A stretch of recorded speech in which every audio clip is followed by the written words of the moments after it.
Muy bien, hermanos, amigos que nos están escuchando en el día de la noche de hoy. Nos toca un tema muy interesante. Quiero invitarlos a los que todavía no se han suscrito al canal. Aquí debajo pueden suscribirse y activar la campanita para que no se pierdan ninguno de los temas y estudios que vamos a estar presentando próximamente. Hoy es un tema, podemos decirle, aislado de todas las series que tenemos en el canal, pero es un tema muy importante que nos va a ayudar a ver a Cristo en el Antiguo Testamento, ¿no? Y vamos a ir aprendiendo y reaprendiendo cosas que ya hemos publicado anteriormente y vamos allá. El título del tema de hoy es Jesús, el libertador, versus Elías, el profeta esclavo y deprimido. ¿Quién nos ha revelado la verdad sobre papá? Vamos a verlo.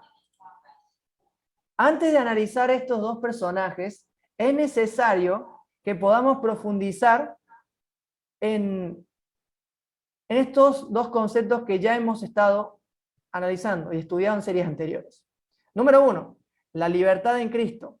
Número dos, el verdadero descanso. Y esos dos vamos a estar estudiando hoy. Al ver estos dos personajes, Jesús y Elías, en contraste uno del otro, y en sus características aprenderemos a ser verdaderamente libres para descansar en Cristo.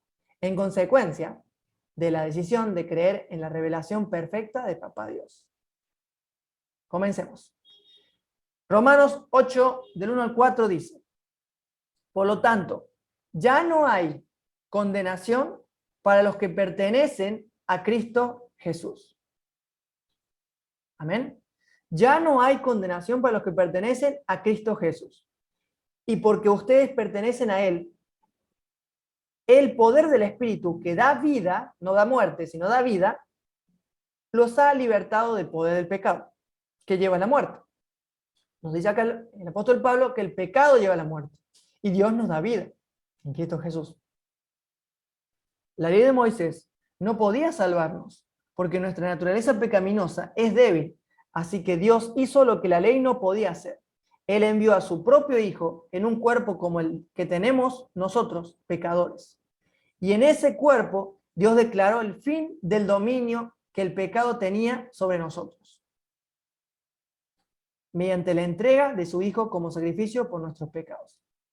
Lo hizo para que se cumpliera totalmente la exigencia de la justa ley a favor de nosotros, que ya no seguimos nuestra naturaleza pecaminosa, sino que seguimos al Espíritu. Romanos 8, del 1 al 4. Muy bien, breve aclaración aquí. Cuando aquí nos dice de que Jesucristo vino a cumplir las exigencias de la ley, se estaba refiriendo a la culpabilidad del pecador, a que el transgresor había pecado, había entrado en una dimensión diferente que a la que estamos acostumbrados, lo que es lo espiritual, lo que es de Dios. Entonces Jesús muere en lugar de aquellos que no quisieron asumir su responsabilidad de pecado, de incredulidad, de no creerle a Dios. Entonces Jesús muere no como un chivo expiatorio del Padre, sino un chivo expiatorio de nosotros los seres humanos que queríamos que muriera alguien para que pagaran por nuestra culpa. Así fue. Si quedan un poquito de dudas, tenemos un estudio más profundo que vamos a dejar acá arriba. Aquí arriba vamos a dejar en un link de la primera pareja de enamorados parte 2, la salvación universal. Eso nos muestra un poco así el panorama de dónde comenzó todo este problema en el cual estamos sumergidos hoy. Muy bien. El apóstol Pablo declara categóricamente que ya no hay condenación. Esto significa que cuando una persona conoce a Jesús y se entrega a Él como su Salvador y amigo, Jesús comienza, no la persona, sino Jesús comienza en esa persona el proceso de la transformación del carácter en la vida nueva que Él ofrece, la vida que Jesús ofrece. Este proceso se explica en tres partes. Número uno, nuestra mente distorsionada por el pecado que nos engañaba con respecto al carácter de Dios va cambiando mientras lo vamos conociendo. Ese es el primero que comienza. Entonces eso es un proceso. Número 2, el Espíritu Santo nos da la mente de Cristo. El Espíritu pone en nosotros la mente de Cristo. Número 3, el Espíritu va transformando nuestra vida a semejanza de Jesús, en un proceso llamado santificación. Esto se logra cuando aceptamos la amistad que Jesucristo nos ofrece y vivimos con Él todo el tiempo en relación íntima. O sea, una relación de amistad íntima. ¿Sí? Vamos a la primera pregunta, repasando estos dos conceptos que dijimos al principio. ¿Qué es o cuál es el velo que es quitado? 2 Corintios 3, 16 y 17. Pero cada vez que alguien se envuelve al Señor, o sea que se arrepiente, cambia de opinión sobre el carácter de Dios, el velo es quitado. Ahora bien, el Señor es el Espíritu y donde está el Espíritu del Señor, allí hay libertad. Si el mensaje que estás escuchando semana tras semana en tu iglesia, en tu grupo religioso, te lleva a tener miedo y no te hace sentir libre, allí no está el Espíritu. En algún momento se fue, porque el fruto del Espíritu Santo es amor, gozo, paz, paciencia, benignidad, bondad, mansedumbre, fe y dominio propio. Pero el principal de todos es el amor. El segundo es la paz. Si ese mensaje no te da paz, no eres libre. No eres libre. Amigo que me estás escuchando, si el mensaje que están enseñando tu pastor, tu líder espiritual o un hermano que comparte la palabra en ese lugar y no te da libertad, no te produce amor, no te produce paz, ese mensaje es un evangelio tergiversado. Es un evangelio diferente al que Jesucristo y los apóstoles enseñaban. Por eso, si el Señor es el Espíritu y donde está el Espíritu hay libertad, puedes plantearte si realmente ahí hay libertad. No te preocupes, no eres culpable de estar ahí, sino que de alguna manera Dios está trabajando en un proceso en ti para poder llegar a mostrarte el panorama completo. ¿Sí?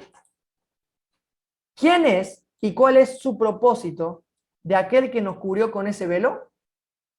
2 Corintios 4:4. Miren lo que dice aquí, hermanos y amigos. Satanás, quien es el Dios de este mundo, ha cegado la mente de los que no creen. ¿Que no creen en quién? En Jesús como el Hijo de Dios y el Salvador del mundo. De eso se refiere el apóstol Pablo. Si quieren, se lo pueden leer el contexto de 2 Corintios, la carta completa, para poder comprender.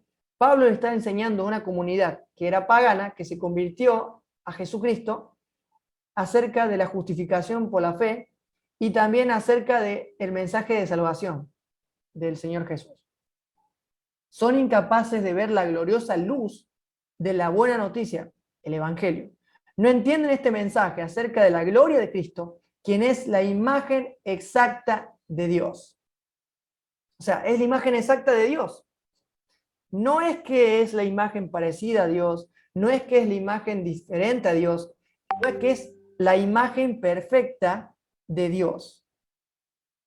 Eso quiere decir que Jesucristo y el Padre son lo mismo.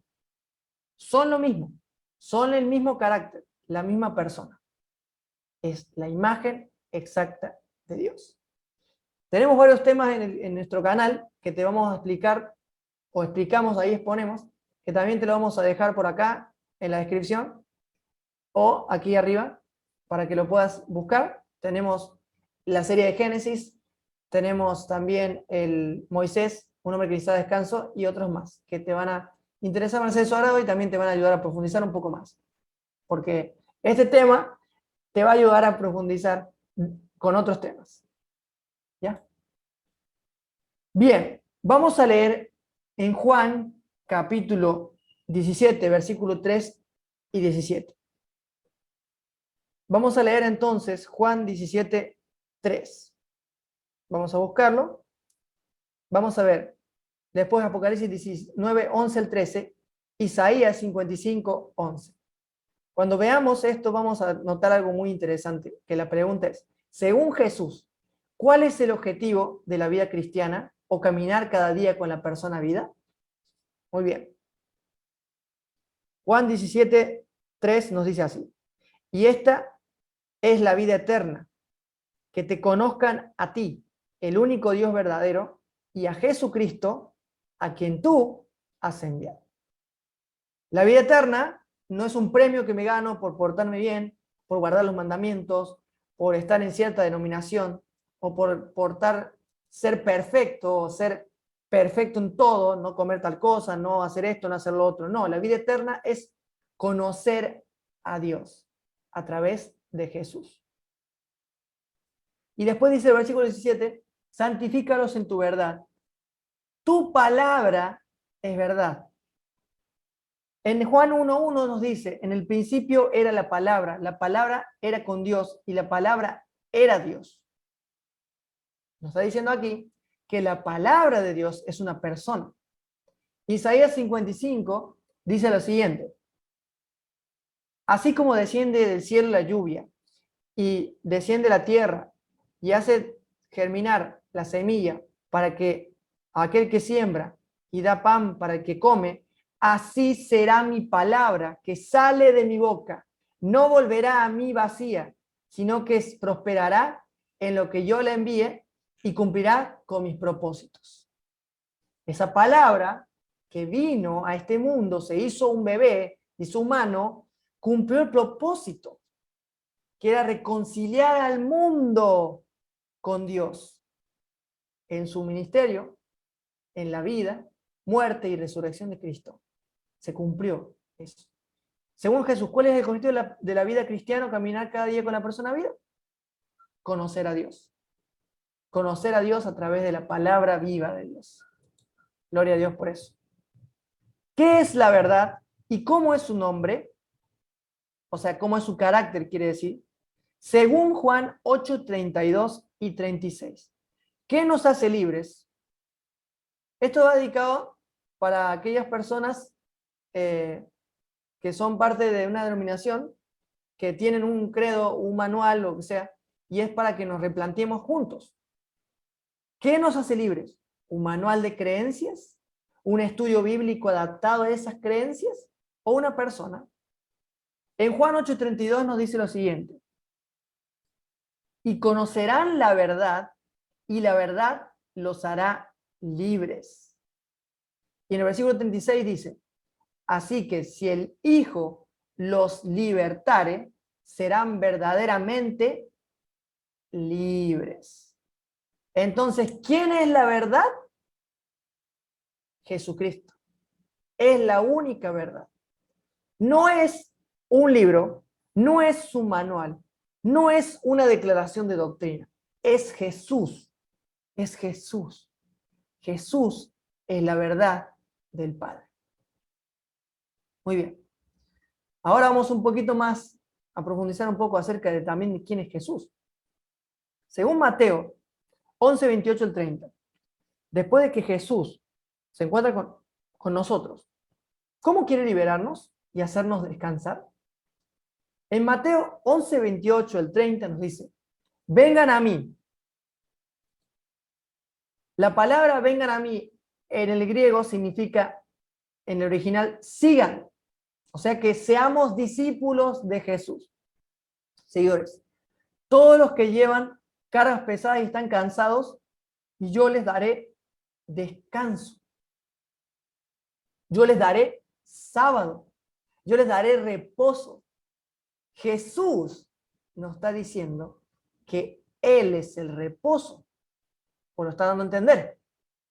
Pónganse en mí mi yugo. Déjenme enseñarles, porque yo soy humilde y tierno de corazón.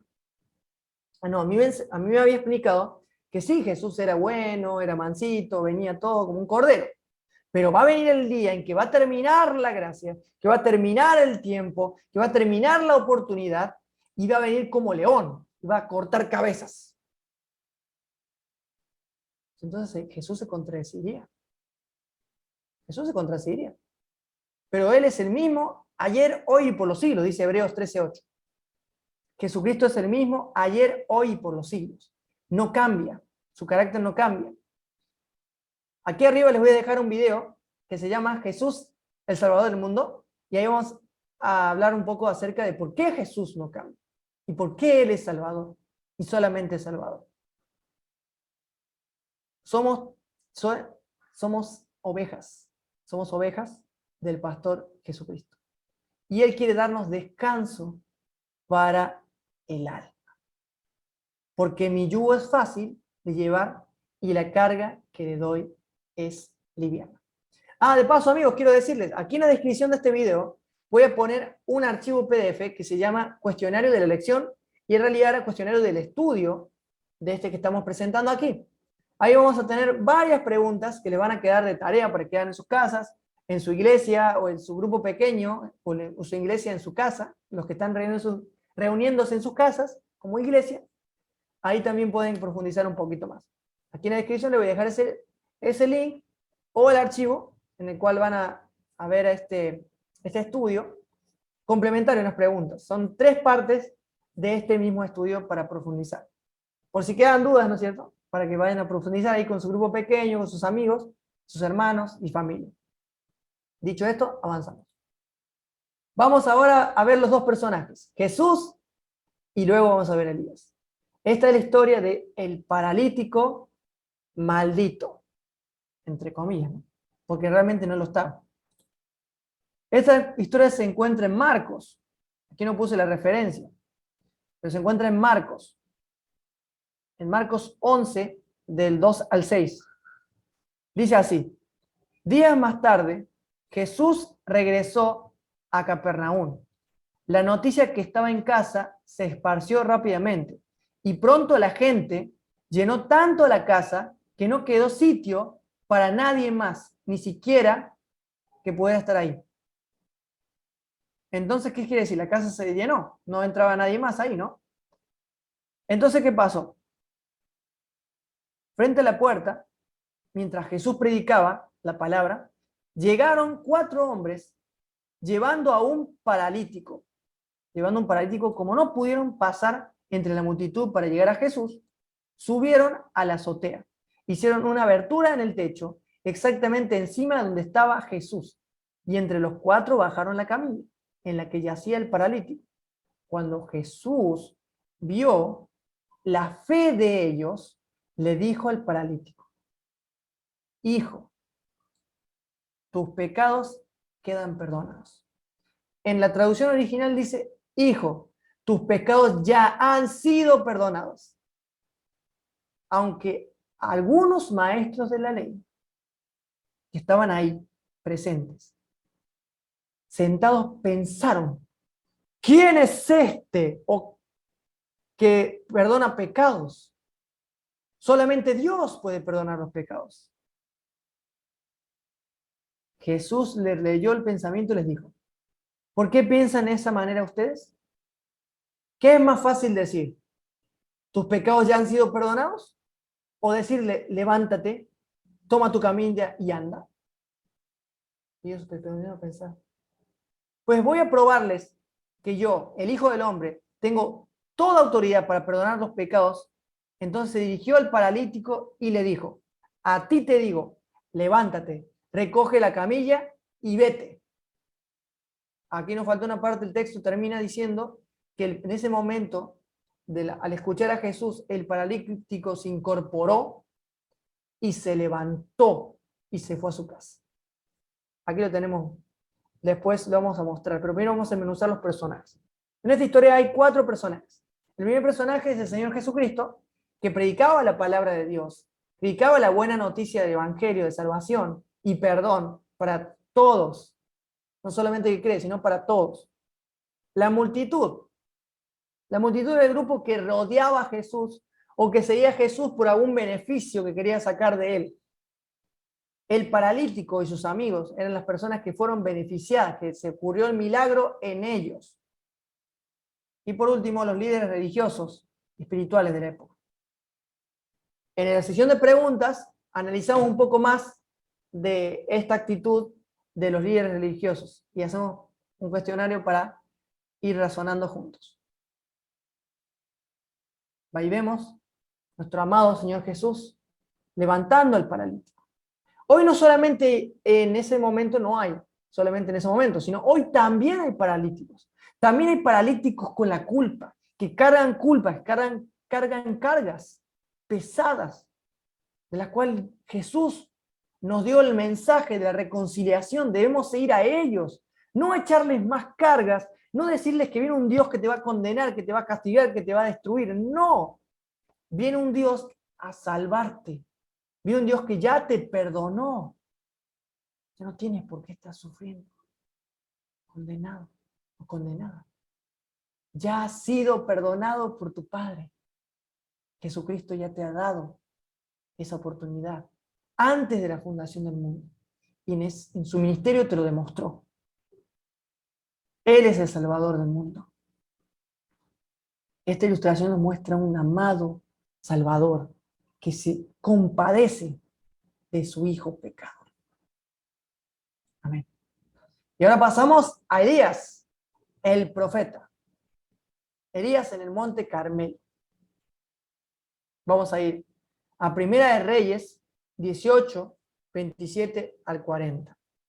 Voy a pedirle a mi amada esposa que está conectada con nosotros hoy, que si puede leerme el texto de Primera de Reyes 18, 27 al 40.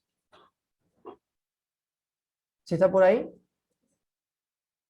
Primera de Reyes 18, 27 al 40.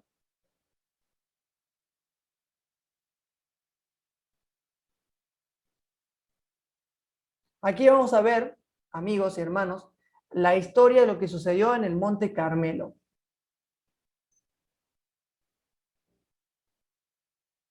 ¿27 al 40?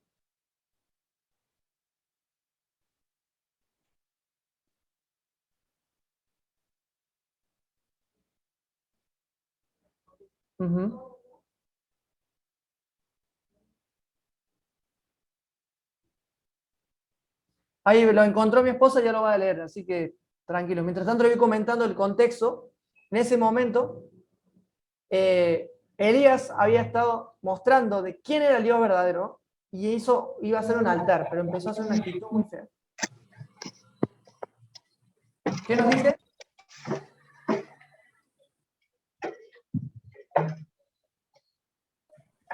Hacia el mediodía, Elías comenzó a burlarse de ellos, diciendo: griten más fuerte.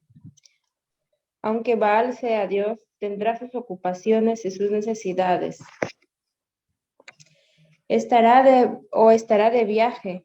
A lo mejor está dormido y tendrá que despertar. Ellos se pusieron a gritar más fuerte, y como tenían por costumbre, se hicieron cortes con espadas y lanzas, hasta quedar cubiertos de sangre. Después de mediodía entraron en éxtasis hasta la hora de la ofrenda, pero no se oyó ninguna voz, ni hubo respuesta ni reacción alguna. Entonces Elías dijo a la gente: acérquense a mí. Toda la gente se acercó, y Elías reconstruyó el altar del Señor que estaba derrumbado. Tomó 12 piedras, conforme a las tribus de los hijos de Jacob, a quien el Señor había dicho: te llamarás Israel. Y con ellas levantó un altar en honor del Señor. Hizo también una zanja alrededor del altar con una capacidad de 2 medidas de grano. Colocó la leña, descuartizó el novillo y lo puso sobre la leña. Luego ordenó: traigan 4 cántaros de agua y échenla sobre la víctima y la leña, y añadió: háganlo otra vez. Lo hicieron, pero Elías insistió: háganlo por tercera vez, y así lo hicieron. El agua corrió alrededor del altar e incluso llenó la zanja. Al llegar la hora del sacrificio, el profeta Elías se acercó y dijo: Señor, Dios de Abraham, Israel e Isaac, haz que hoy se reconozca que tú eres el Dios de Israel y soy tu siervo, que he actuado así por orden tuya. Respóndeme, Señor, respóndeme, para que este pueblo reconozca que tú, Señor, eres Dios, y que eres tú el que harás volver sus corazones a ti. Entonces descendió el fuego divino, devoró el holocausto la leña, las piedras y el polvo, y secó el agua de la zanja. Al verlo, toda la gente cayó en tierra, exclamando, el Señor es Dios, el Señor es Dios.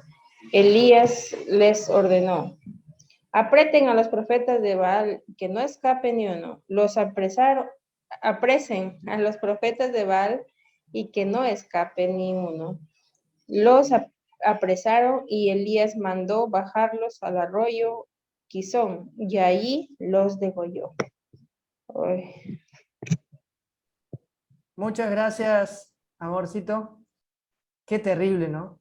Qué terrible, amigos. El profeta que estaba representando el carácter de Dios nos estaba mostrando el profeta nos estaba mostrando a un Dios todo tenebroso, que se burlaba de los enemigos de él, que se burlaba de los que creían diferente o que tenían otra doctrina o que no tenían la doctrina verdadera, que se burlaba de los que no tenían privilegios como él, que podía hablar cara a cara con Dios, escuchaba la voz de Dios, porque sus dioses eran mudos, no hablaban, no hacían nada. Eso hacía Jesús. En las preguntas que tenemos en el archivo de aquí, que dejamos acá en la descripción, van a ir cuestionándose también junto con como nosotros nos hemos cuestionado al hacer este estudio.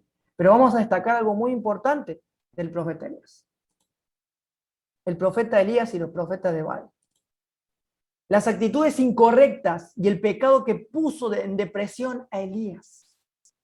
No, me va a decir, no, Elías estuvo deprimido porque la reina Jezabel lo quería matar y como los perseguía la reina Jezabel, él se deprimió. O sea, Elías se deprimió porque una mujer lo quería matar. Yo les pregunto, si ustedes matan a una persona, ¿se sentirían mal, no? Sí, no hay nadie en su sano juicio que no se sienta con pensamiento de culpa. Ahora imagínense ser testigo de matanza de 840 personas. No importa si sean profetas, no sean profetas, sean paganos, no importa. El hecho de quitar una vida ya te hace tener un pensamiento de culpabilidad.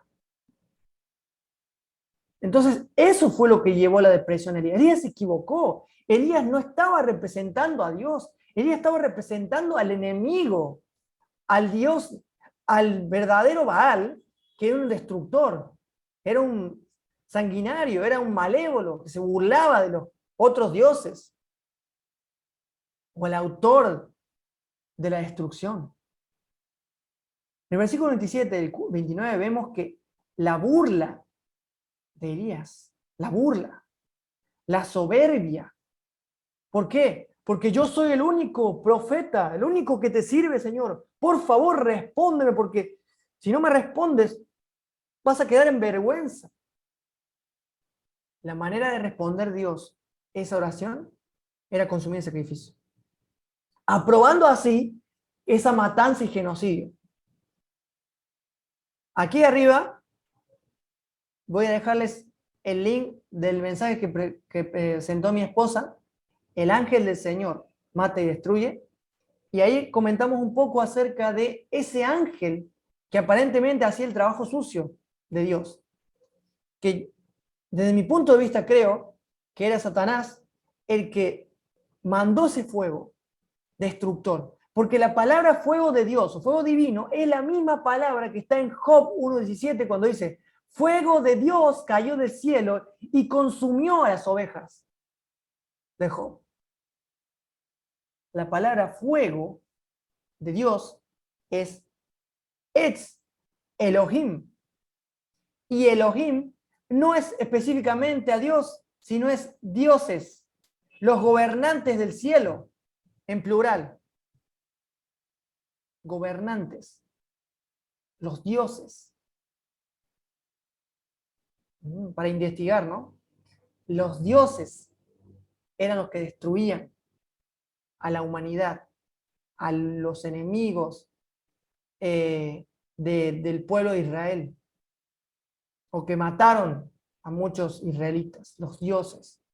No era el Dios vivo, sino era un Dios que se creía Dios. En realidad era un ángel que se creía Dios y que tomaba ese lugar. Por eso puse que el número 3 es el acto engañoso de Satanás, que donde dice fuego consumió el sacrificio. Y voy a leerle algo que se encuentra en Amós 5:27, para los que me están escuchando, para profundizar un poquito más si que Dios realmente quería sacrificios. En Amós, el profeta Amós, inspirado, dijo lo siguiente, en Amós 5:25, Amós 5:25 al 27. Dice, Israel, ¿acaso era a mí a quien traía sacrificios y ofrendas durante los 40 años en el desierto? No, responde, servías a tus dioses paganos, Sikut, tu dios rey, Kishum, tu dios estrella, las imágenes que hiciste para ti mismo. Por lo tanto, te mandaré al desierto, a un país al oriente de Damasco, dice el Señor, cuyo nombre es el Dios de los ejércitos. Bueno, ahí lo decía el profeta Amós, puede ser que se equivocó, pero alguna vez se pusieron a estudiar el sermón de Esteban. Miren lo que dice Esteban en Hechos 7:39 en adelante. Dice así, sin embargo, nuestros antepasados se negaron a escuchar a Moisés. Lo rechazaron y quisieron volver en sus corazones a Egipto, o sea, en su mente. Y le dijeron a Aarón, haznos unos dioses que puedan guiarnos, porque no sabemos qué le ha pasado a este Moisés, no Dios, quien nos sacó de Egipto. ¿Quién sacó de Egipto al pueblo de Israel? ¿Moisés o fue Dios? Para la mentalidad dualista que tenía el pueblo de Israel, era Moisés. De manera que hicieron un ídolo en forma de becerro, le ofrecieron sacrificio y festejaron ese objeto que habían hecho. Entonces Dios, ¿qué cosa hizo? Versículo 42. Los abandonó y se apartó de ellos para que sirvieran a las estrellas del cielo como los dioses. En Apocalipsis nos dice que Satanás arrastró con su cola la tercera parte de las estrellas del cielo. Va tomando sentido ya, ¿no? ¿Y cómo sigue teniendo? Porque en el libro del profeta está escrito, Israel, versículo 42, dice también, ¿acaso era a mí a quien traía sacrificios y ofrendas durante esos 40 años en el desierto? No, tú llevaste a tus propios dioses paganos el santuario de Moloch. Yo creía que era el santuario de Jehová. El santuario de Moloch, la estrella de tu dios Refán y las imágenes que hiciste a fin de rendirles culto. Por eso te mandaré el destierro tan lejos como a Babilonia. Lo que acabo de leer está en Hechos 7:39 al 44. Pueden buscarlo en sus casas, en sus Biblias, pueden corroborarlo con ustedes mismos. Oseas 6:6 dice, quiero que demuestren misericordia, no que hagan sacrificios de animales, más que ofrendas quemadas, quiero que me conozcan. Y en Jeremías nos dice que yo nunca mandé a que hicieran sacrificios en mi honor. Yo no les pedí ese tipo de ofrendas abominables para mí. ¿Y ahora qué pasó? Lo mismo que le pasó a Moisés, le pasó a Elías. Tenía un Dios dual en su cabeza. Y ese Dios que contemplaba es lo que representaba. Por eso, ese Dios, al contestar esa oración, mandó fuego y destruyó. Y causó, ¿qué cosa? Miedo. Y los israelitas no decían Jehová es Dios. Decían Elías, Elías, Elías, que también significa Jehová es Dios. Pero por el miedo y el terror que tenían, que causó eso, fueron y apresaron a los profetas de Baal. Y se produjo el versículo 40. Genocidio. Y el número 6 es la depresión de Elías. Voy a leer Primera de Reyes 19, del 2 al 4. Primera de Reyes 19, del 2 al 4. Y dice así. Entonces Jezabel le mandó este mensaje a Elías. que los dioses me hieran e incluso me maten, si mañana a esta hora yo no te he matado a ti, así como tú mataste a mis profetas. Elías tuvo miedo y huyó para salvar su vida. Se fue a Beerseba, una ciudad de Judá, y dejó allí su sirviente. Luego siguió solo todo el día hasta llegar al desierto. Se sentó bajo un solitario árbol de retama y pidió morirse a Dios. Basta ya, Señor, quítame la vida. ¿Por qué no soy mejor que ni mis antepasados que ya murieron? ¿Por qué decía eso? ¿Por la amenaza de Jezabel? ¿O por el genocidio que causó? Porque sus manos, amigos, hermanos, estaban manchadas de sangre. Por eso Elías se deprimió. Esta fue la causa de la depresión de Elías. El asesinato, el genocidio. Qué triste. Siendo el profeta de Dios, se equivocó y no lo representó. Pero no lo culpemos a Elías ni a Moisés, porque ellos no tenían la imagen completa, no tenían la revelación perfecta de Dios, que es Jesucristo. Y Jesucristo, voy a levantarles algo que están en las preguntas, que dice que cuando Elías estaba en la cueva, temiendo por su vida, un ángel del Señor se le apareció y le dijo que no tuviera miedo, que estaba ahí en un lugar y que de alguna manera que saliera afuera, que Dios iba a presentar para hablar con él. Cuando se presenta Dios, antes de la presencia de Dios, aparece un terremoto, un huracán y aparece fuego del cielo. Pero Jehová dice que Dios no estaba en ninguno de los tres. De repente viene una brisa fresca, apacible. Cuando Elías oyó esa brisa y la sintió, se postró en tierra.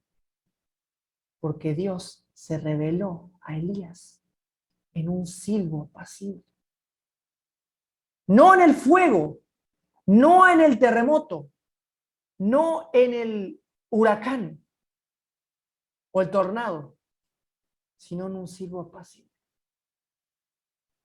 Dios le demostró a Elías que ya había sido perdonado.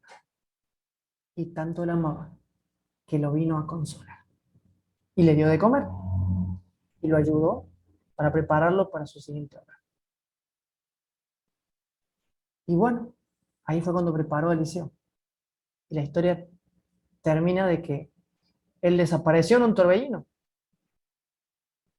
Más adelante vamos a ver si realmente, un estudio más al futuro, no muy lejano, si realmente Elías se fue al cielo, como siempre se nos ha dicho. Pero hay evidencias de que no.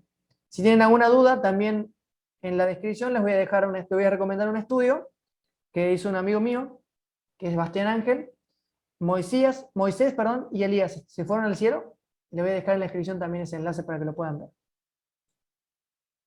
Y ahora vamos a ver el descanso que no tuvo Elías en ese momento, cuando mató a todas esas personas. Si Josué les hubiera dado el reposo, no había hablado después de otro día. De modo que aún queda un reposo para el pueblo de Dios. Porque el que entra en su reposo, reposa también de las obras. Como Dios reposó de la suya. Dejar de cargarse para la salvación. Procuremos pues entrar en ese reposo para que nadie siga el ejemplo de los que no creyeron, los incrédulos. Por su incredulidad no entraron a la tierra prometida. No por desobediencia, sino por incredulidad, por no creerle a Dios. Por eso. Hay otro reposo. Y voy a mostrarles la palabra que usa Pablo. Yo creo que fue Pablo, el autor de Hebreos. La palabra reposo. Y es la siguiente. La palabra reposo es sabatismos. Y dice, el bendito descanso de las fatigas y problemas que esperan en la vida venidera de los verdaderos adoradores de Dios y los verdaderos cristianos. El descanso eterno. Pregunta, ¿está diciendo ahí a un día? No, no sale ningún día, porque es una experiencia con una persona. Entonces podemos decir, ¿quién es y ha sido siempre el descanso verdadero o el descanso de los hijos de Dios y del mundo? Jesucristo, el pastor divino, el pastor de los pastores, el salvador del mundo. Isaías 30:15. Porque así dice Jehová el Señor a los hijos de Israel, el santo Israel, perdón, en descanso y en reposo seréis salvos. En quietud y en confianza, o sea, creyendo en confianza, será vuestra fortaleza. Pero no quisisteis escuchar, o no quisisteis. Ahora que sabemos que Jesús es el reposo de Dios, podemos leerlo de esta manera. Así dice Jehová, el Señor, el Santo de Israel. En Jesús y creyendo en Él estará su salvación y su fortaleza. Pero no quisieron a Cristo. Y tendrán un hijo y lo llamará Jesús, porque Él salvará a su pueblo de sus pecados. Luego dijo Jesús, vengan a mí, síganme, todos los que están cansados y llevan cargas pesadas, y yo les daré descanso. Jesucristo ha sido siempre, hermano y hermana, amigo y amiga, amigo que me estás escuchando, nuestro descanso verdadero. Pero de la misma manera que el pueblo judío lo cambiamos por un día, tú, hermano, que me escuchas, ya sea que sea religioso o no, lo cambiaste por un día. Lo cambiamos por un día, pero era una experiencia. Era una experiencia con Jesucristo, cuando deberíamos haber entrado en ese estado de reposo espiritual en Cristo. Jesús nos reveló la verdad sobre el Padre. Jesús le contestó, yo soy el camino, la verdad del Padre y la vida. Nadie puede ir al Padre si no es por mí. Por medio de mí. Elías no pudo revelarnos la imagen completa, ya que era una interpretación limitada. Ni Elías, ni Moisés, ni ningún profeta del Antiguo Testamento, solo Jesucristo pudo hacerlo. Él es el intérprete del Padre y también el descanso eterno de Papá. Gloria a Dios. Sus apóstoles aprendieron de él. Y Santiago nos dice lo siguiente. Santiago 1, 16 al 18 dice, así que no se dejen engañar. Estaban engañados muchos profetas. Estaban engañados muchos maestros de la ley. No se dejen engañar, mis amados hermanos. Todo lo que es bueno y perfecto desciende a nosotros de parte de Dios. No es un Dios del yin y el yang, no es un Dios del bueno, del bien y el mal. Es un Dios del bien, del amor, de la bendición, del perdón, de la gracia. Quien creó todas las luces de los cielos. Él nunca cambia ni varía como una sombra en movimiento. Él, por su propia voluntad, nos hizo nacer de nuevo por medio de la palabra de verdad, a Jesucristo, que nos dio, y de toda la creación nosotros llegamos a ser su valiosa posesión. Tú eres su hijito. Él es tu padre. Él no está condenándote. Él no está recriminándote nada. Él está ahí para levantarte, para restaurarte, para ayudarte. Jesucristo es tu reposo. Jesucristo es tu sábado. Jesucristo es el intérprete de Dios. Él es que te muestra la verdad sobre Dios, la verdad sobre el Padre, la verdad sobre la salvación. La gracia de Dios es Jesucristo. La gracia de Dios es salvación y no se termina. No hay un fin del tiempo de gracia. No hay un fin de Jesucristo. Jesucristo es eterno. Jesucristo no cambia. Jesucristo es mismo ayer, hoy y por los siglos. Entonces, ¿Quién es el que nos ha mostrado la imagen completa de Papito Dios? Para terminar. ¿Elías o Jesús? La respuesta es Jesús, el libertador. Él nos ha mostrado la verdad del Padre. No como Elías, que estaba esclavo por su concepción errónea de Dios y por eso vivía condenado y por eso estuvo condenado en un periodo de su vida, porque había matado y había llenado sus manos con sangre. Gálatas 5:1 dice: estad pues firmes en la libertad con que Cristo nos hizo libres y no estéis otra vez sujetos al yugo de la esclavitud, porque son libres. Ya eres libre, ya no tienes que guardar mandamientos, ya no tienes que cumplir normas, ya eres libre. Cristo ya te ha libertado. Gloria a Dios, porque Jesús, el libertador, es el que nos ha mostrado la verdad sobre Papito Dios. Gloria a Dios. Amigo y amiga, hermano y hermana que te quedaste hasta el final, deseo de todo corazón que le creas a Jesucristo. Él es la imagen completa del Padre. Y bueno, hemos llegado al final de este estudio y vamos a hacer una pequeña oración para terminar. Gracias, Papito Dios, por Jesús. Gracias por la interpretación perfecta de tu carácter. Gracias por Jesucristo, que nos ha libertado del poder del pecado y de la esclavitud. Ayúdanos, Dios, a aprender de Jesucristo el verdadero carácter tuyo y poder seguir creciendo de gloria en gloria en el conocimiento de nuestro Papito. Bendice a cada hermano y hermana, amigo y amiga, sea religioso o no, que me está escuchando, sea creyente o no, incluso sea ateo, homosexual, de lo que sea, de lo que se quiera definir. Pero para ti son tus hijos amados. Gracias, Dios, por darnos la verdad sobre ti y porque nos liberas de la esclavitud del pecado. Bendícenos a todos. Te lo agradecemos y te lo pedimos en el nombre de Jesús. Amén. Muy bien, amigos y hermanos, nos vemos en la próxima ocasión para otro nuevo estudio sobre el carácter de nuestro Papito Dios. Y los esperamos para el próximo estudio de la serie Estudiemos Juntos, donde vamos a abordar un mensaje muy bueno acerca de un mensaje que no está en la Biblia y que siempre ha sido condenación para muchas personas. Y es el infierno. No se lo pierdan. Que Dios les bendiga y nos vemos la próxima. Dios es bueno siempre. Bendiciones.